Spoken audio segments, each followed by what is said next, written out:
कहानी की शुरुआत एक कपल को दिखाते हुए होती है जिसमें लड़की का नाम यान है और उसकी गर्लफ्रेंड का नाम सैम है, जो न्यू ईयर की पार्टी रोमांटिक तरीके से सेलिब्रेट करने जा रही हैं। रास्ते में वो एक होटल पर कुछ बियर्स की बोतल खरीदने कार को रोकते हैं। जब सैम कार से उतरती है तब उस पर पास में ही खड़े एक ट्रक में से एक डॉग उस पर भौंकने लगता है, जिससे सैम डर जाती है। यान को भी मैप में कुछ भी समझ नहीं आ रहा होता है, इसीलिए वो पास में खड़े उस ट्रक के मालिक जर्मन को बाहर से आता हुआ देख उसके पास एक वाटरफॉल का रास्ता पूछता है जहाँ पर वो कैंपिंग कर सके, जिस पर जर्मन उसको वाटरफॉल की तरफ जाने के बजाय उसे स्टोन क्रीक नाम की एक जगह का रास्ता बता देता है, जो उसके हिसाब से कैंपिंग के लिए एक अच्छी जगह है। यान और सैम दोनों बाहर से निकल जाते हैं। रास्ते में यान नोटिस करता है कि जर्मन उसके ट्रक से उनका पीछा कर रहा होता है, जिससे उसका ध्यान भटक जाता है, लेकिन वो फिर भी अपनी कार का एक्सीडेंट होने से बचा लेता है। यान देखता है कि जर्मन उनसे आगे निकल गया है, मतलब वो फालतू में ये सब सोच रहा है।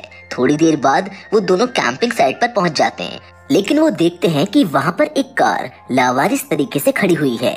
दोनों उस कार को इग्नोर कर थोड़ा आगे जाकर अपना कैंप लगा लेते हैं। साथ में वो ये भी देखते हैं कि थोड़ी दूर पर एक और कैंप लगा हुआ है, जिससे इनको लगता है कि उस कैंप के लोग कहीं आसपास घूमने गए होंगे और वो जल्द ही आ भी जाएंगे। इसीलिए अब अपना टेंट लगाने के बाद यान बॉनफायर के लिए लकड़ी इकट्ठा करने निकल जाता है, जहाँ उसको 2-3 साल के बच्चे की टोपी भी मिलती है। उसको कुछ समझ नहीं आता, इसलिए वो उसको इग्नोर कर अपने टेंट पर पहुंच जाता है। वहीं दूसरी ओर जर्मन और उसका भाई चुक एक लड़की को गलत नजरों से घूर रहे होते हैं। दोनों एक बार में जाकर कुछ लड़कियों के साथ अपनी 31st नाइट एंजॉय कर रहे होते हैं। जब जर्मन एक लड़की से बात कर रहा होता है तभी चुक एक फोन से उसकी चुपके से फोटो खींच लेता है। उसे ऐसा करते हुए जर्मन देख लेता है, जिसे ये सब बिल्कुल भी पसंद नहीं आता। जब दोनों वॉशरूम जाते हैं तब जर्मन चुक से फोन लेता है जिसमें उसकी फोटो थी, इसीलिए वो उसको जमीन पर जोर से पटक कर तोड़ देता है और उससे कहता है कि अगली बार ऐसा मत करना, क्योंकि इसी वजह से वो पिछली बार बहुत साल तक जेल में रहा है। अब जैसे ही न्यू ईयर का काउंटडाउन खत्म होने के बाद नया साल शुरू होता है, वैसे ही चुक एक लड़की को जबरदस्ती किस करने लगता है, जिससे वो लड़की उसको गाली देकर चली जाती है। उधर जंगलों में रात को जब यान टॉयलेट करने अपने टेंट से बाहर निकलता है तब उसको पास के टेंट से कुछ आवाजें आती हैं। जब वो उस तरफ जाकर चेक करता है तो वो देखता है कि उस टेंट में पड़े खाने को कुछ सुअर मिलकर खा रहे होते हैं। उसी समय अपनी कार को चेक करने पर उसको पता चलता है कि उसकी कार का एक टायर तो पंक्चर हो गया है।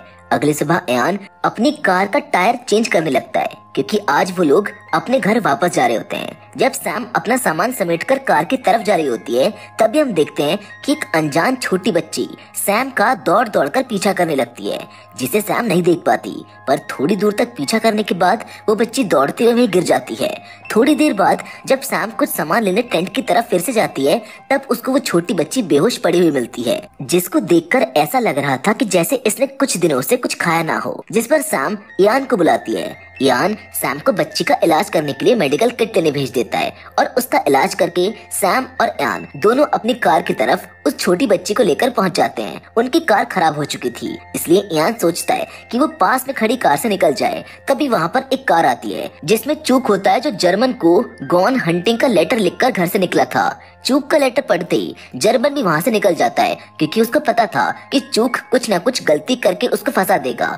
उधर चूक को देखकर यान और सैम उससे मदद मांगते हैं और उससे कहते हैं कि उनको यहाँ पर एक बच्ची मिली है। उस बच्ची को देखते ही चूक थोड़ा घबरा जाता है और उनसे कहता है कि उसने इस बच्ची के परिवार वालों को स्टोन क्रीक की तरफ जाते हुए देखा था। चूक उनको बोलता है कि वो उनके साथ इस बच्ची के परिवार वालों को ढूंढने उनके साथ जाएगा। यान सैम को उस बच्ची के साथ उसकी कार में छोड़कर स्टोन क्रीक की तरफ निकल जाता है। चूक अपनी कार से गन में निकाल लेता है और यान को बताता है कि वो असल में पिग हंटर है। चूक यान को स्टोन क्रीक की तरफ ले जाता है, लेकिन वहाँ पर पहुँचते ही दोनों को कुछ लाशें पड़ी हुई मिलती हैं, जिसको देखकर यान का दिल दहल जाता है। फिर इस मूवी में हमको 3 दिन पहले का सीन दिखाया जाता है, जहाँ पर एक फैमिली जिसका नाम वॉस बेकर फैमिली है, जिसमें हस्बैंड का नाम रॉबर्ट है और उसकी वाइफ का नाम मार्गरेट होता है, जिनके 2 बच्चे होते हैं, जिनमें से 16 साल की लड़की एमिली और 2-3 साल की छोटी बच्ची ओली, जिसको हमने सैम के पीछे भागते हुए देखा था। ये फैमिली भी सैम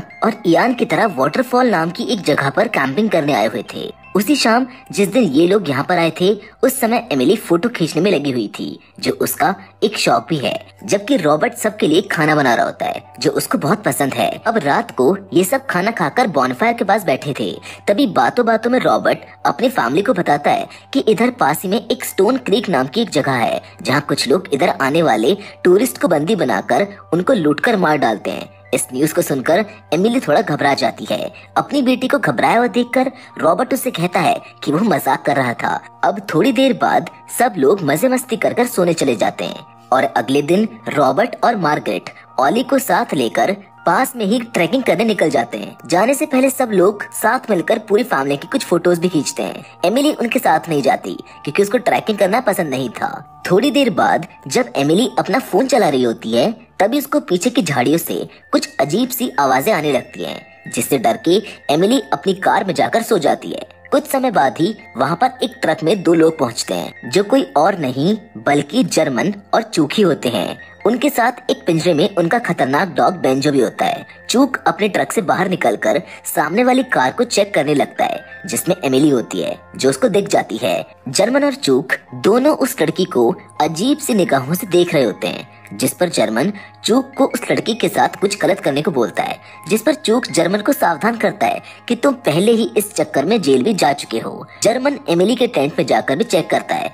पर उसको वहाँ पर कोई भी नहीं दिखता। लेकिन चूक से एमिली को देखकर रहा नहीं जा रहा था, इसीलिए वो कार की खिड़की में नॉक करके उसको जगा रहा था। चूक को देखते ही एमिली डर जाती है। वो उसे कार से बाहर आने को कहता है, लेकिन एमिली उसकी अजीब सी हरकतों को देखते हुए उसको मना कर देती है। चूक जबरदस्ती उसको बाहर आने को बोलता है और उससे परेशान होकर एमिली कार का हॉर्न बजाने लगती है, जिससे रॉबर्ट, मार्गरेट और जर्मन तीनों कार के पास जाने लगते हैं। जर्मन जल्दी से आता है और एक गन की नोक पर एमिली को बाहर निकलवा लेता है। तभी अपनी बेटी को बचाने रॉबर्ट वहाँ पर आ जाता है, जिसे जर्मन एक ही मुक्के में बेहोश कर देता है। उधर मार्गरेट ऑली को सेफ रखने के लिए उसको टेंट में छोड़कर कार की ओर निकल जाती है। मार्गरेट दौड़ते हुए चूक पर झपट्टा मारती है, लेकिन चूक तो मार्गरेट से काफी ज्यादा ताकतवर था, इसीलिए वो उसको आसानी से पकड़ लेता है।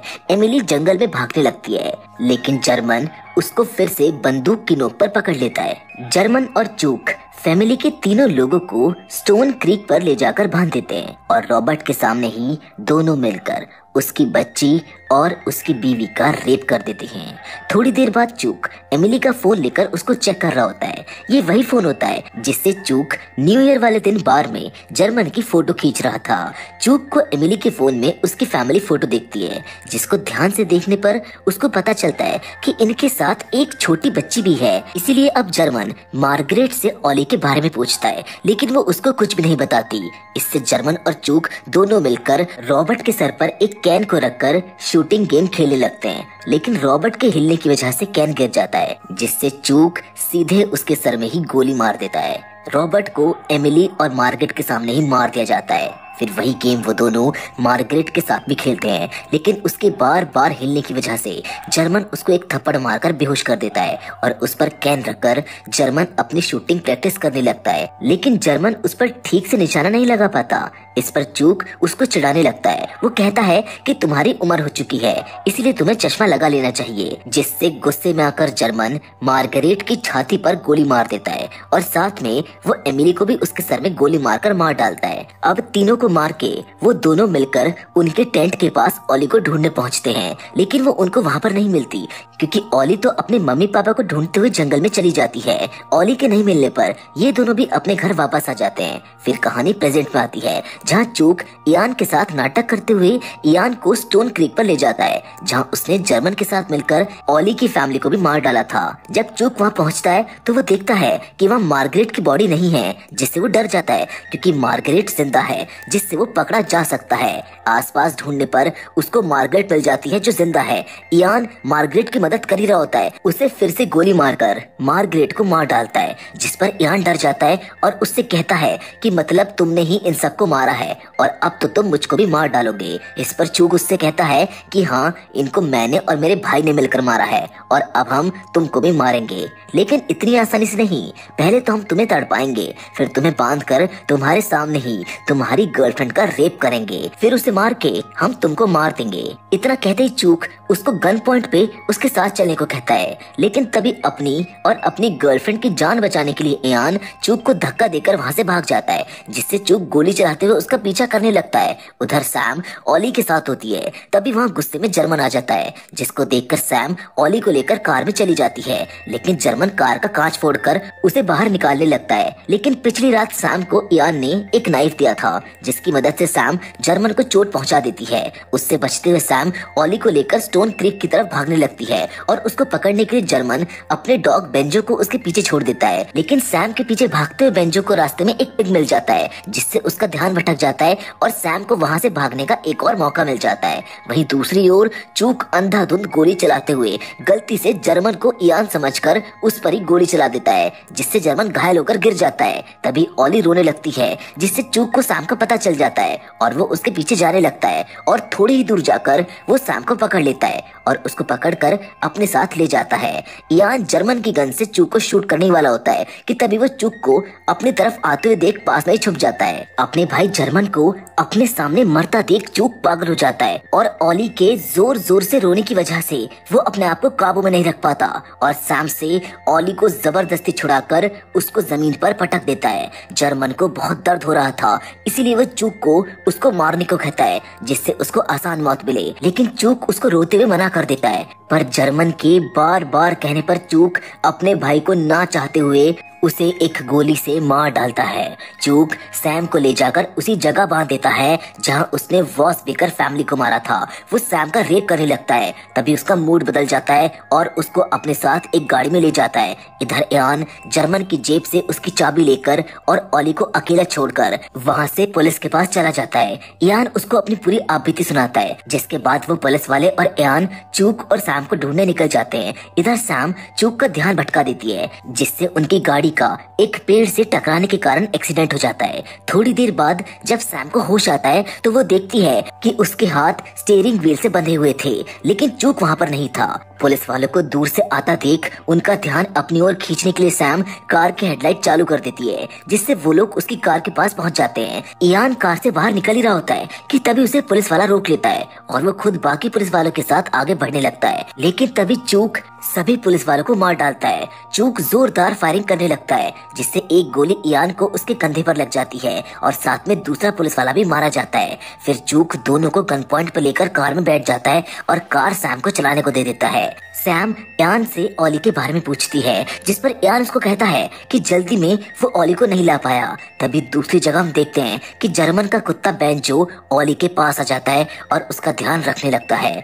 थोड़ी देर बाद सैम कार की स्पीड बढ़ा देती है, जिससे चूक को तकलीफ होने लगती है और तभी उनकी कार तेज स्पीड के कारण पलट जाती है, जिसमें इयान बेहोश हो जाता है। जबकि चूक और सैम में बाहर निकलते ही जोरदार लड़ाई होने लगती है। मौका पाते सैम एक बड़े पत्थर को उठाकर चूक को तब तक मारती है जब तक उसकी खोपड़ी के टुकड़े नहीं हो जाते। जिसके अगले सीन में हमें सैम और इयान दोनों एक अस्पताल में दिखाए जाते हैं, जहां उनका इलाज चल रहा होता है। अब आपको लग रहा होगा कि ऑली के साथ क्या हुआ।